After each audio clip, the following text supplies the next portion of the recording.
I'm the Aussie. And the Indian. Oh, wrong one, this Indian. Start with Kate. Kate, if you were in an elevator with me and you had like just a couple of minutes to give me the Indian Kate story, what would you say to me? Who are you? And for the benefit of the others as well. Okay, hi, Chrissy. Nice to meet you.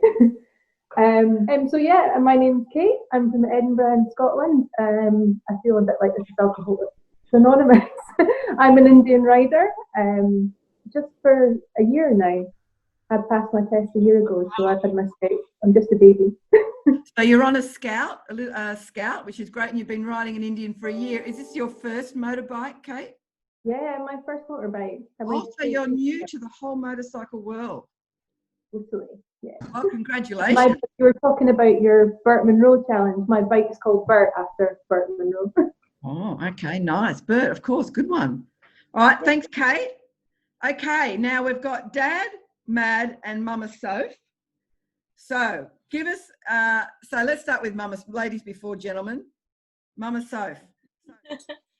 Okay, my name is Sophia, but they call me Mama Soph because I cameo on the Dad and Mad channel. We're from the Black Country, which is in the Midlands. Let's talk about what I ride. I ride a Honda Rebel CMX 500. I passed my test in September, and that's my first big bike. So you're a bit new to bike riding as well. Yeah, because I'm so short. I didn't really I struggled to find a bike that was comfortable. Right. So how far are you from Birmingham? Sorry, what? So I just... Yeah, we're only 12 miles from where we are. But there's a sort of local rivalry between Brummies. We call them Brummies and people from the Black Country. So it's just a bit of a friendly sort of... Friendly band. Yeah. So you guys are from the Black Country, which sounds very romantic and exotic, I must say. I'm John. I'm known as Dad on our channel because it's Dad and Mad. I've been riding for about 11 years, but now I currently ride a 2014 Harley Davidson Sportster, the Iron 883, and I've been taking Mad on the back since she was 5 years old. I also have a Suzuki Bandit 600, which is my workhorse, which I ride to work. But yeah, so for the last 2 years, I've changed from riding on my own, riding groups and stuff, to then riding with Mad, to now riding with Mad and Soph. So right. So, tell me a little bit about what you do. What class are you in at school? Year 3. Year 3. And out of all the bikes you have at home between Mum and Dad's, do you have a favourite? Well, I haven't read Mum's, so I haven't ridden Mum's, so I don't know. Right. Okay. But you've been on the back of Dad's. Yeah. So how old do you have to be in the UK to go as a pillion? Is there a, I mean, in Australia, you have to be 8 before you can get on the back of a bike. do you want me to help you answer that? Yeah, because I don't. There is no age restriction, as long as they can reach the foot pegs. Ah, that's similar in America. Yeah, so they're getting too much into it. Safety was a big thing. Like, Mad needed to be sensible enough. Michael Finegan. There's a poem about. Isn't there a poem about you? Yes, there is. The first day I went to school, they were singing it. My name's Michael Finegan. I live in Ireland. I've been riding motorbikes probably over 45 years. When I moved to Ireland, I concentrated on working. I run a pub and an off license. I had various bikes from Shadows, Viragos, Yamaha Wildstar for 16 years, until 4 years ago I bought a vintage, the same as yours. I bought a bike from the stand at the exhibition, and I imported it into Ireland. At that stage, there wasn't any Irish dealers for Indian. Right. So I had the first Indian motorcycle in Ireland. Right. So you live in between actually Belfast and Dublin, is that right? Yes, I live in between. I live on the border in between Belfast. I'm 50 miles from Belfast and 50 miles from Dublin. Michael, show us your apron. What's that about again? Oh. So this is, Guinness. I mean, now we've given Guinness a bit of a promo. I think they need to flick me some money. So you've got an on-premise thing, have you, Michael? You've got I have a bar and an off sales. Mr. Daz, the very cool, calm and collected man about town. Hello, Chris. How you doing? In his backyard. Daz, now that your wife can't join us, and I was really hoping to meet Mrs. Rebel. It's a wild one. Well, I saw your video with her going on a ride, and she was loving her Scout. I think she was more excited about riding that than you, perhaps. I'd probably agree with that. Your wife's away, you're in an elevator, and you see this gorgeous bloody old Sheila from Australia. What's your pitch, mate? Well, hello, Chris. I'm Dazzle, known as Dazzle Rebel. I originally from a small little town called Houghton Regis. It was Houghton Regis. We used to say Houghton Regis because of our southern accent. I moved to Nottingham 10 years ago. Absolutely love it in Nottingham. I'm a musician, songwriter, and for a day job, I'm a motorcycle salesman. With Indian, because you ride a vintage. With Indian, well. yeah.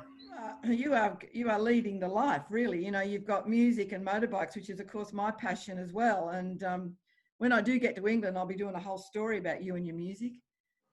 It's London. Nottingham is where you had Robin Hood, Sherwood Forest. Oh, okay, right. Oh, you're all wear green tights. That's it. Yeah, men in tights.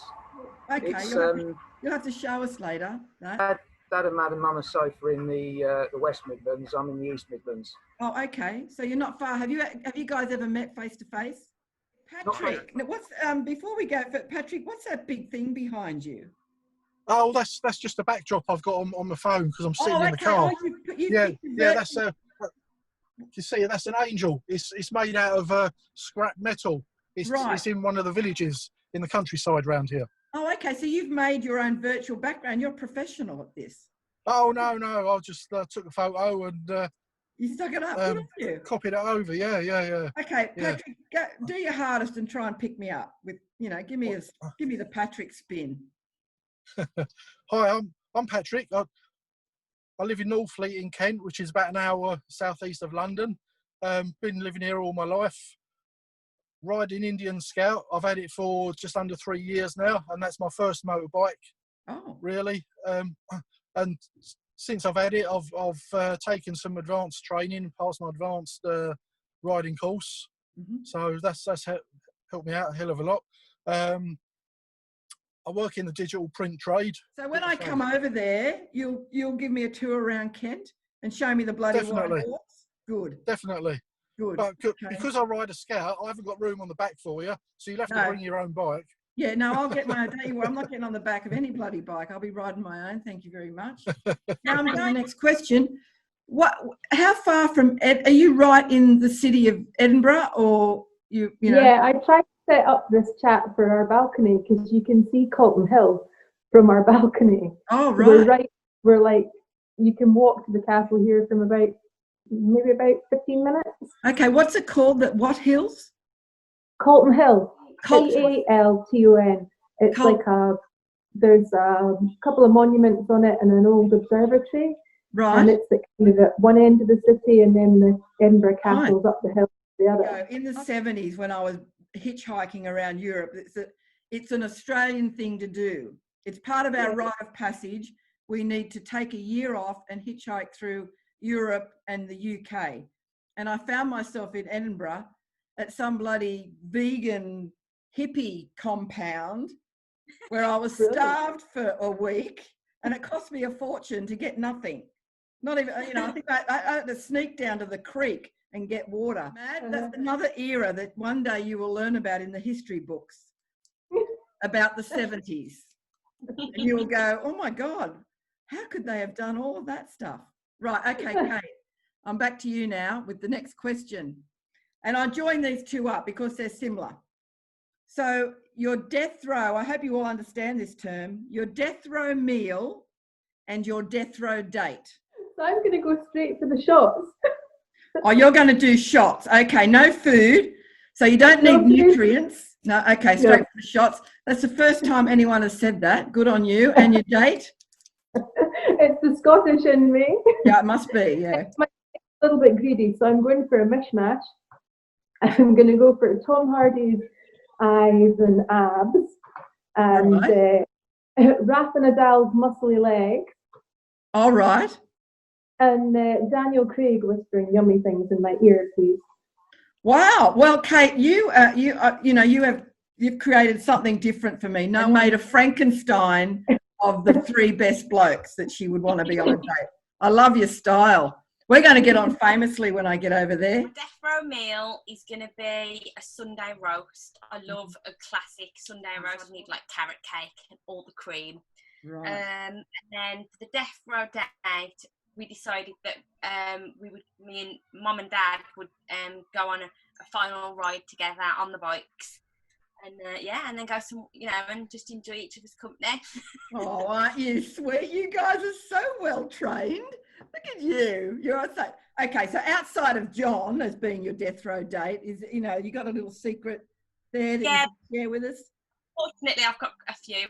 I'm sorry, John. The main one is Tom Hardy. He's a really good bloke. He is. I really like Tom Hardy. So same as Kate, Tom Hardy. Oh, okay, I have to check this bloke out. All right, now Mad.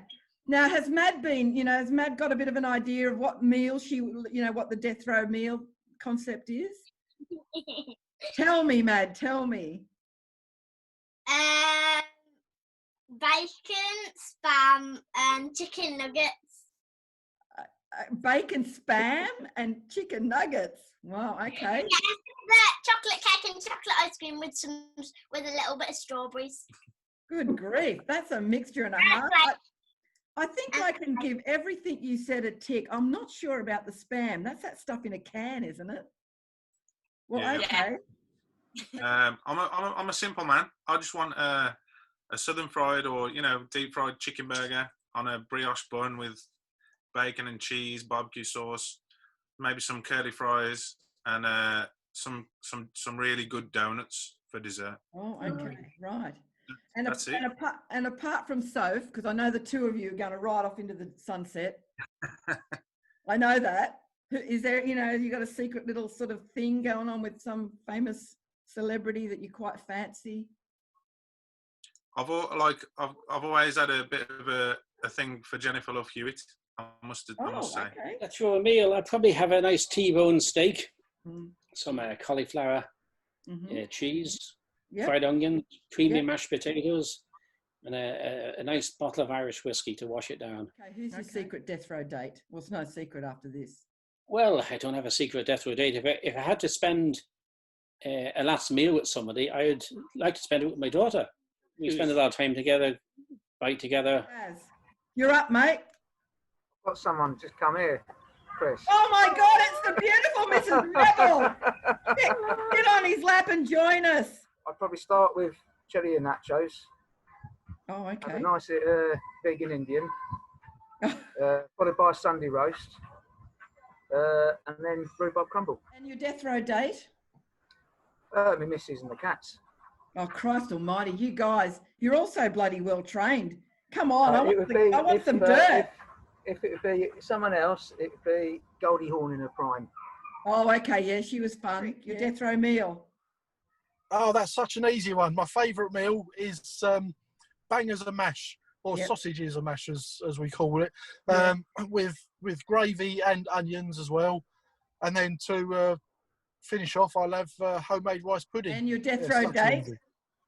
Oh, I did have to think about that, but when I was at school, I used to have a real crush on a model at the time called Linda Lusardi. And I think it would have to be her, because she is hot, hot, hot. Okay, does the other English people, do you guys know who he's talking about? Because I don't. Yeah, yeah. As has given you the thumbs up.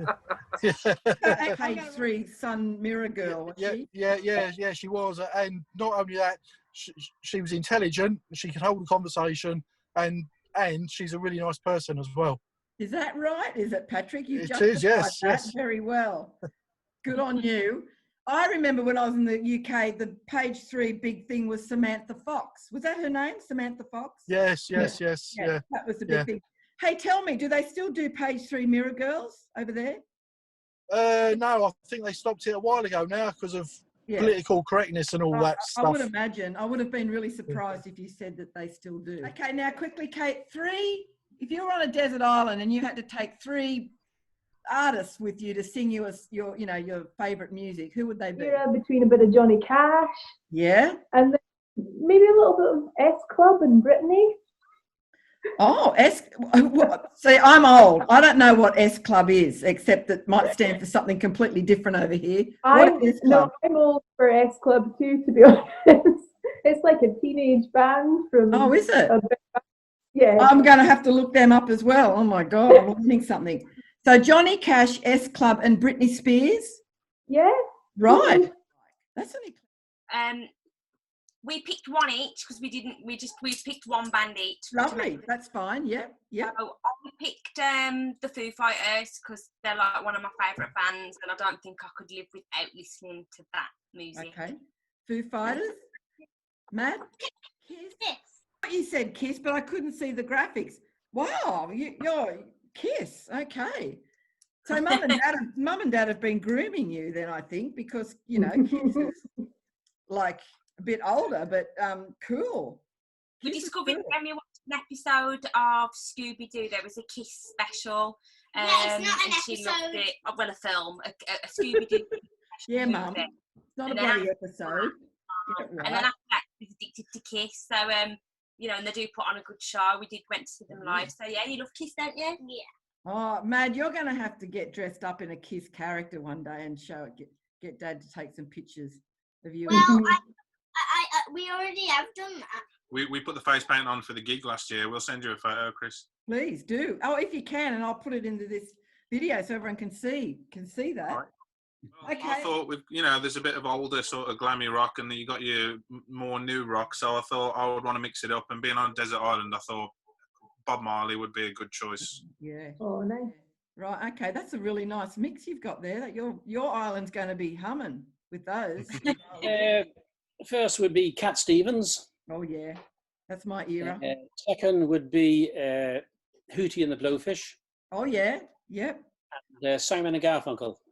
Oh, nice. Oh, that's my era. I like those. Hootie and the Blowfish. I mean, they did a great song where they quoted Bob Dylan lyrics throughout the song, which I thought was very clever. Now, Daz will be interesting. Can't wait to hear yours, Daz. Besides your own music, of course. Yeah, it's so difficult. I know. I was thinking, if I could take the classic iPod with a solar charger, then I've got all the music I want. Yeah, that's right. But in this instance, you haven't. I can always listen to these three bands, and it's Queen, Jamiroquai, yep, and Rolling Stones. Oh yeah, excellent. I mean, you can't go wrong with them. They're the classics, aren't they? Adam Lambert. Yeah. God, do you remember Adam Ant? Sorry, Adam Lambert. I mean, that's a bloody faux pas of the highest order. Imagine Adam Ant fronting Queen. Yeah, no. But Adam Lambert, he's pretty good, right? Okay, Patrick, your three artists that you'd like to listen to. Okay, I've found this one quite hard because there's just so much choice out there. Mm-hmm. But I'm quite a rocky sort of person, so in no particular order, in the end, I ended up choosing ZZ Top. Yeah, good. Led Zeppelin. Yeah. Yeah, Led Zeppelin and Fleetwood Mac. Oh, nice. Good classic bunch there. We're going to have the best party on the desert island when we all get there with this eclectic collection. Either the best or the most terrifying experience you've had, something that's stuck in your head. Can be good or bad, just something that you will never forget. So I used to have a horse, and then when we moved to the Big Smoke, there was nowhere to park it. So I figured I needed a two-wheeled horse, and that's when I started my kind of biking thing. However, I'm really rubbish on a bicycle. So when I started the whole thing, we weren't actually sure that I was going to manage to ride a motorbike. So we got a 350cc green Piaggio Vespa thing for me. Yep. And I still remember the first time I managed to go around the block. It's just a twist and go, only 50cc, but I was like, it was such a huge thing. I'm like, I went around the block. So your biggest moment at the moment in your motorbike history thus far, your short history, is that first time around the block on a Vespa. Yeah. Good on you. It was my first time riding around this padded area, and there was some people outside, and I thought they were watching me, and I always found it worse if someone was watching me. I was just like, let me get on with it. And I dropped the bike and broke the levers, and it was just so embarrassing. Got it on the wall. It's on the wall up there, like a little souvenir. But that's probably when you dropped it. My first drop. Yeah. I'd say probably the scariest moments I've had on my motorcycle, like we're on my Suzuki Bandit. That was my first motorcycle when I passed my test, and I had that Suzuki Bandit until last year, and then I've replaced it with another Suzuki Bandit because they're great workhorses. So that's where I've had my most scary moments on, and my most offs, I suppose. And the one I'm most confident and complacent on, I suppose, and the one I was riding when I was a beginner. So a lot of scary moments on that one. And most memorable would be on the Sportster, because I got to take Mad on the back. I'm not sure she would be on the back of a bike yet if it wasn't for having that Sportster. So that's quite memorable. I mean, taking your daughter out on a bike would be a wonderful thing. I can't wait to take my grandkids out when they get older. So I'm looking forward to that. So do you love being on the back, Mad? Do you love the bike? Yeah. Yep, it's a good feeling, huh? Do you think you will, when you grow up, do you think you will learn to ride a motorbike? Yeah. She wants mine. She wants yours. I'm sure she'll get it too. I think she's got you wrapped around her little finger there. Dad. One of the worst times I had was when I was travelling down the motorway, heading for Holyhead to the boat coming back to Ireland. I was driving down, probably doing 70 miles, 75 miles an hour, and a van in front of me had a long plank of wood that wasn't secured. Ooh. And it came off flying straight at me. It just landed in front of the bike, and I had to cross it on the bike and went into a very bad speed wobble and very nearly came off the bike. It took me at least half a mile. I was in the centre lane at this stage with traffic either side of me. Oh so God. I couldn't go left or couldn't go right, and managed to keep control of the bike and come off the next junction. Daz, hello, love, wake up, love. Stop bloody relaxing in the backyard there. I was just chilling here in the sunshine. It's nice and warm. I can tell. So, what was it talking about? Scariest. Well, a memorable moment. It doesn't have to be the worst. I mean, for me, it's always the scary things that I remember, because when I went to Wales for Mach 1, which was there's a guy called Nick Sanders who's got a few world records going around the world on the bike, and he's got a place in Wales in Machleneth, and in 2016 he decided to put a festival on in Machleneth, and it's the first time that my wife has been comfortable on the back of the bike, because she wasn't riding one. She'd never really enjoyed being on the back of bikes before. She didn't enjoy any other bikes, but it's the first long distance trip I did on the Chief. So she was on the back of that, and by the time we got to Wales, she'd fallen in love with motorcycling, and after actually the bike test. So I think because of that, that was that was a really memorable trip. Yeah, that sounds great. Patrick, any memorable moments? My most memorable moment really was on my dad's motorbike. He was teaching me to ride it. We just went down to some local waste ground, and he was just teaching me to ride the bike, only keeping it in first and second gear, but it was just such a fantastic experience for me, and learned a lot from it. And some of the scary moments I've had on my Indian, which is all my own fault really. The usual sort of thing, going around the bends too fast, over the white line, and guess what? There's something coming towards you. Okay, now we're coming to the pointy end. So back to you, Kate. And what's your plans for the future in motorbike riding? Have you got any dreams that you want to try and achieve? I want to get lost a lot. What was the name of that something 500 you said? What was that? The North Coast 500. North Coast 500. Yeah, have a look at it if you're coming over. It's like one of the most scenic routes around Scotland. It's become quite a thing now, so it's very popular. Okay. So what I really would like to do going forward, when we can and when it's safe to do so, is do a few more group rides. I did lots of group rides on the 125, but I've only ridden really with Dad on my 500. So I would like to go on some more group rides. Where would you like to go? What would be your favourite spot to go to? You want to go and see Dazzle? Yeah. Don't you? Okay. As long as she gets a hot chocolate at the end Hot of it. chocolate, Mad. Hey, Mad, do you know something about me? I've never had a hot drink in my life. Never. What? Never. No. I've never had a hot drink. Try hot chocolate. No, I'm too old now. Too old to start that habit. Have you had a mulled wine, Chris? Look, I've had a mulled wine, but I let it cool before I drank it. Isn't that ridiculous? Short term, I wanted to get a ferry over to Ireland to do a little ride on my own. Because like Soph's not quite there yet, where she wants to do a trip like that. But you know, it's important to have a bit of time for yourself as well. So I was going to try and get there. I'd love to get into Europe. I've not done that in 11 years of riding. So that's another. Well, you guys are, in a great position there. Where you can get to places within reason. I mean, Australia, I'm so far from everything, but the UK, you can pop over. This year, I intended to go to France, across France, over the Swiss Alps, into Italy, to Italy, and down to Sicily, and then get the boat back from Sicily. But unfortunately, circumstances now have changed that.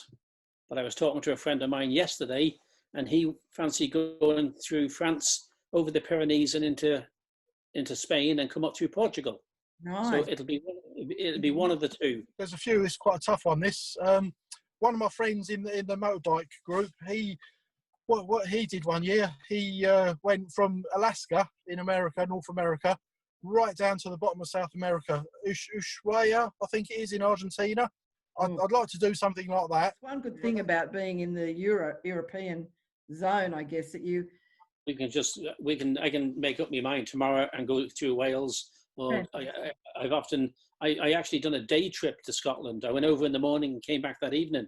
Wow. The COVID shit show has been pretty awful.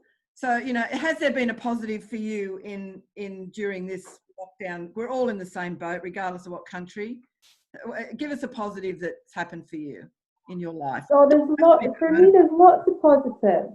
It's kind of given me an opportunity to stop and to kind of, try lots of new things. I've taken more photographs with the bike, and I found that I really enjoy that, and that's all something I can do locally and have done. And I've picked up random things, like I started learning the harmonica and stuff. I get to spend every day with Maddie. I get to be a teacher, but I get to ride my bike a bit more than I used to, because obviously John has rest days in the week. Family. Oh, family time. That's lovely. And Dad? Well, I've been working for most of it, but I have enjoyed having, Soph and Mad home when I am at home, because usually we're like, sometimes we can be ships in the night, or things change for the better. Like you see the environment, the skies, the water, everywhere around the world, things are improving. And I think if it hadn't have been for the COVID-19, that would never have happened. People were too busy with what they need and not what they want. Yeah. Apart from that, I've actually learned to live life slower. Just take it easy, one step at a time. You got any little jobs around the house? If it takes all day, it takes all day. Right. Well, I mean, plan-wise, a lot of the stuff I've had to put on hold this year. But I was like you trying to get to Sturgis, but I don't think that's going to happen now. Aside from that, I'd love to travel America. I'd love to be able to take 1 or 2 years out and just spend that time just touring America on my own bike. I think that'd be amazing. Me too. Other than that, I think I'm just going to be more spontaneous with my rides. If I'm free and someone calls up and says fancy a ride, just say, yeah, just go and do it. It's giving us a chance to take stock of what's really important in life. We don't need to be working 24/7 and spend time and money on just things that don't matter. Little knickknacks and material stuff. Life's about experience, not about what you've got. So I think a lot of people are realising that. It's like coming up to, what is it, midnight for me. And you guys have still got the night ahead of you. You can go and enjoy your wine now and everything. Right, guys, well, enjoy your beautiful Sunday afternoon. Thank you so much for joining me.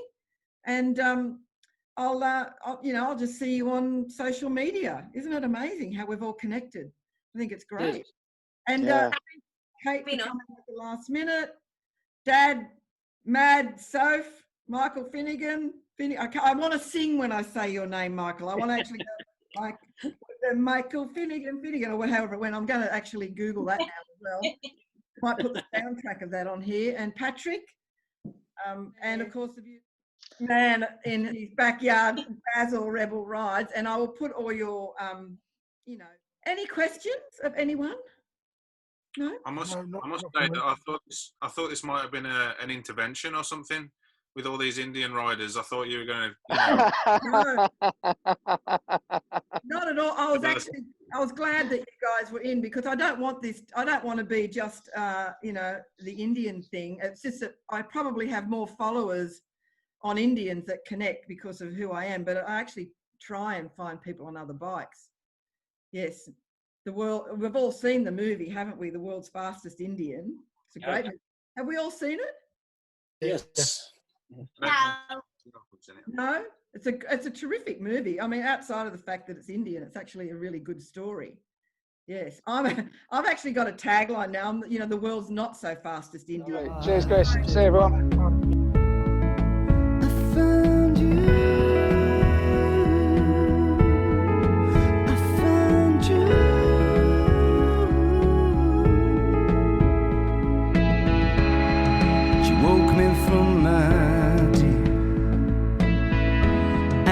Trouble I'm in,